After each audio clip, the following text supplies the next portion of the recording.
This is Wallet Brief, where we break down what actually moved the US economy this week, without the noise. If prices, interest rates, jobs, housing, or taxes are quietly changing your money, this is where you stay informed. Let's get into what really happened this week, and what it means for your wallet.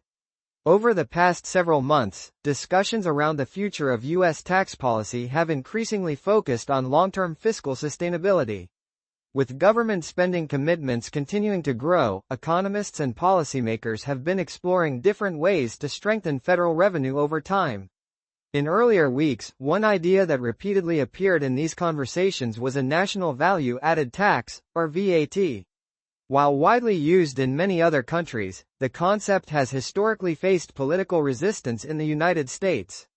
Up to this week, the VAT discussion had remained largely within policy circles, think tanks, academic research, and long-term budget analysis, rather than active legislative proposals. This week, however, the conversation showed subtle signs of gaining visibility again. Budget analysts and economic commentators highlighted the ongoing gap between projected government spending and revenue, bringing renewed attention to consumption-based tax systems as one possible long-term solution. There were no formal policy announcements or legislative actions related to a VAT. But the increased frequency of the discussion suggests that the idea is continuing to stay on the radar of policymakers and economists. Looking at the broader trend, the signal remains gradual but persistent. The VAT is not an immediate policy move, but it is becoming a more commonly discussed option when addressing long-term fiscal challenges. That means the conversation is slowly evolving, even if concrete action is still distant. For households, the idea of a VAT raises important questions about everyday costs. In countries where this system is in place, the tax is typically included in the price of goods and services, meaning consumers encounter it during routine purchases.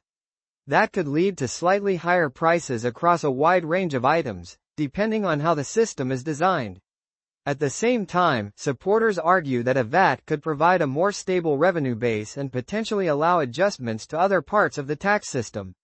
For now, there is no change to current U.S. taxes. The VAT remains a concept under discussion rather than a policy affecting households today.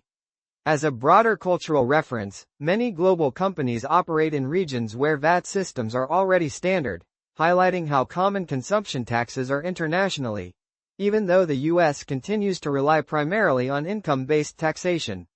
Looking ahead to next week, viewers should watch for continued updates in federal budget discussions, economic policy reports, and any new signals from lawmakers. If the VAT concept begins appearing in more formal policy frameworks or hearings, that would indicate a shift toward more serious consideration. For now, the takeaway is simple. The VAT debate is becoming more visible, but it is still far from becoming reality. That's your wallet brief for this week.